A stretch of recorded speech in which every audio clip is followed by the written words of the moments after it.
feelings for my coworker, but I'm engaged. I work in the medical field in a busy hospital. It feels like we've been short-staffed forever and it never seems to improve. This leads to us having to work double shifts almost daily. The money's great, but I'm rarely ever home. Sometimes we even sleep at the hospital and don't go home for days at a time. The people I work with are amazing and almost like family. At the moment, I see them more than my actual family. We all look out for each other and we're super close. But some of us might be a little too close. There's this guy I work with named Jason that I've developed feelings for. When you're with someone almost 16 hours a day, I guess it's bound to happen. The problem is that I'm already engaged to my fiance at home. It started out innocent at first. Casual, light flirting here and there, so subtle at times I didn't even think anything of it. One of those situations where you start out as friends, but things keep progressing. I knew my relationship was in jeopardy when Jason and I started texting when we weren't working. I knew it was wrong, but I didn't stop the conversations. If I'm being honest, at times I would be the one to text first and take the conversation away from the friend zone. I haven't talked to my fiance about it and I'm scared to death too. I still love him and feel terrible that I have feelings for someone else, and I haven't even gotten to the worst part of it all.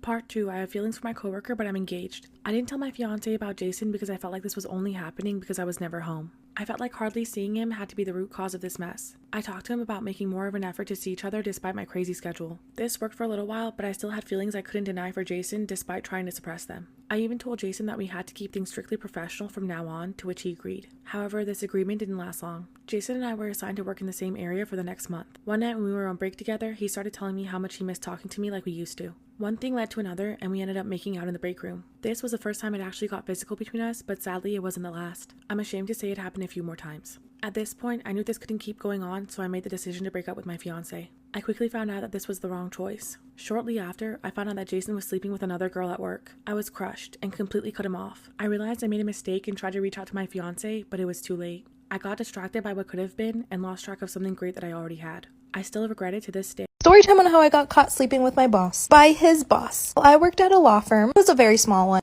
There was only about 3 lawyers, the CEO, if we can call him that, and then 2 other lawyers. Well, I had a crush on one of them, and apparently he had a crush on me.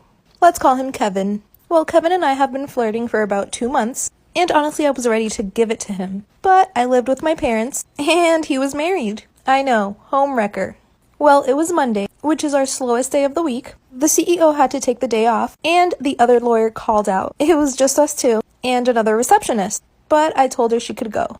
Obviously with my second intention. Well, not to give too much details, Kevin and I got our groove on in the CEO's office. Again, we didn't know he was going to come in, but apparently he needed some important documents. And well, he caught me and Kevin doing the dirty on his desk. Yes, I was butt naked. Well, long story short, we both got fired. Today I was working at ShopRite and some lady comes up to me and says, "Hey, do you know where the broccoli is?" Since I do all the produce stocking there, I knew that we were out of broccoli, so I told the lady, I said, "Excuse me, ma'am, we're actually all out of broccoli." And she goes, "Okay." Literally 1 minute later, the lady comes back to me and goes, "Excuse me, sir, where's the broccoli?" And I look at her and I said, "Excuse me, ma'am, I told you, we're all out. Like, there's nothing I can do. We're all out. We'll have more tomorrow." 30 seconds later, this lady comes back to me and goes, "Excuse me, sir, where's the broccoli?" I look at this lady and just take a deep breath. I say, "Ma'am, do me a favor and spell cat, like in catastrophic." She goes, "That's easy, C-A-T." I said, "Great. Do me a favor and spell dog, like dogmatic." She goes, "That's even easier, D-O-G." And I said, "Great." I say, "One last thing, ma'am. Spell fuck, like in broccoli." And she goes, "There's no fucking broccoli." And I go, "That's what I'm trying to tell you, lady." When my grandfather was younger, he was convicted of a crime that he didn't do, and the judge sentenced him to death row. But when it came day to kill my grandfather talked his way out of the whole situation. So when execution day came for my grandfather, there was actually 2 guys in front of him who were going to be killed first. So the guards asked the first guy who was going to be killed, they said, "What do you want as your last meal?" The guy says, "Oh, I want a big juicy steak." So they give him the steak, he eats it, and then after he eats it, the guards just kill him immediately. So the guards ask the same question to the second guy getting executed. They say, "What do you want as your last meal?" The guy says, "Oh, I want a big lobster." So they give him the lobster, he eats it, and once he eats it, they kill him. So then it came my grandfather's turn to be executed, and they ask him, "What do you want to eat as your last meal?" My grandfather looks at the guards and goes, "I want a big bowl of strawberries." The guards look at him and go, "Strawberries? Those are out of season." So then my grandfather goes, "Don't worry about it. I don't mind waiting at all." This is a story time of why I don't eat at other people's house no more. Me and my best friend, we were like 11 or 12 at the time, and we were having a sleepover at her house. We had hung out outside of school many times before. This would just be the first time I went over to her house. My mom drops me off and just lets me walk inside. When I went up to the door, my best friend answered and she was like, "Hey, can you grab a shoe?" Immediately, I could tell that the house wasn't very clean, but I knew it wasn't her fault. It's not because she asked me to grab a shoe. I could see behind her and could tell that the house was just really messy. It really did look like an episode of Hoarders, but I grabbed a shoe and I helped her look for that fly. So it was me, my bestie, and her grandma looking for this big ass bug. We got a little tired, so we sat down to eat something and her grandma made us a snack. I was a little scared to eat, not gonna lie, but I didn't want to make my best friend feel bad, so I went ahead and ate my food. Well, I was only able to eat some of it because we had left the basement door open and we saw the bug fly down there. So we stopped eating, ran down to the basement, and we saw the bug fly behind this box. We moved this box, and I swear 100 families of spiders and their ancestors started spewing out, like for part 2. This is going to be part 2 of why I don't eat at other people's house no more. Like I said, so many spiders started spewing out from behind this box. I genuinely thought that these spiders were going to eat all of us alive. It was not a fun situation. We did not run fast enough. These spiders started crawling all over us. I think I saw a lighter somewhere and considered setting myself on fire. I want you guys to imagine like my whole entire body covered up with spiders. That's what it felt like, but there was only like 5 or 6 on me. The grandma gets a blanket and starts whipping us with it. She's like trying to dust the spiders off.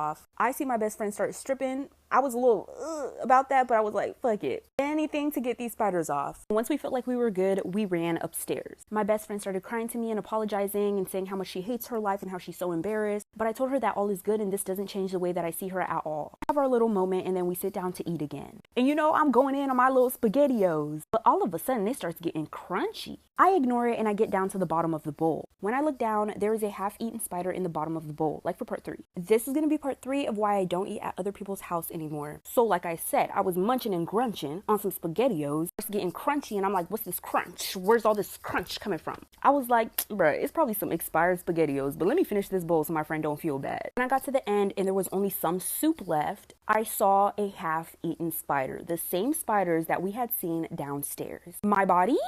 It started vibrating. I was shaking. I seized out. I think I passed out. This was not a good situation. I did have a phobia of spiders. I told my best friend, listen, babes, I love you. You know I love you. But this cannot go on no longer. I'm gonna have to go home. I felt like such a terrible friend, but I did call my mom.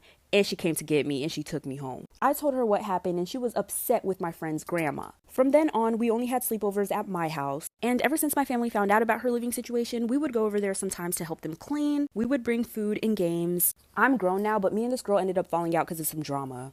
This is why you should never ding-dong ditch.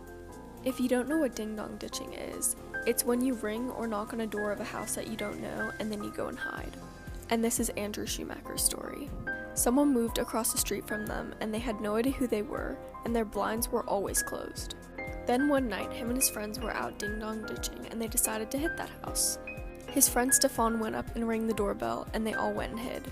They waited, but the door never opened. So Stefan went back and rang the doorbell a couple more times, but the door still never opened.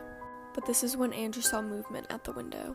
He tried to motion to Stefan not to go back, but it was too late and Stefan was already on his way back up to the door. Before he could even get to the doorbell, the door swung open and someone's arm reached out and grabbed him, and he screamed. If you want to know what happens next, follow and like for part 2. This is part 2 on why you should never ding-dong ditch. If you haven't seen part 1, go watch that before you watch this. The door swung open and someone's arm reached out and grabbed Stefan's, and he screamed. Luckily, Stefan escaped and got his arm loose and ran as fast as he could. And that's when Andrew and his other friend followed and caught up with him. When they got to the house, they told Stefan's parents, who were mad but also worried and didn't want to go back to the house. That night, Andrew spent the night at Stefan's house and something crazy happened. Follow for part 3. This is part 3, the final part of why you should never ding-dong ditch. If you haven't seen parts 1 and 2, go watch those before you watch this. Andrew and Stefan heard a noise upstairs, and when they went upstairs, they found a window open. Stefan screamed, and his parents came downstairs, and his dad grabbed the largest kitchen knife and went up to investigate. Stefan's dad made his way up the stairs with the largest kitchen knife in his hand. When he got upstairs, he opened the closet, and a man lunged at him, but he got one stab in and ran away. After that, Stefan and his family called 911, and the police arrived. And when the police arrived, they found out it was the neighbor from across the street. Stefan had recognized him from the white sleeves on his shirt, and he looked just as scary as they had imagined. After the incident, the family got a restraining order on the neighbor, and after that they moved out of town. If you want to hear more stories, make sure you follow and like.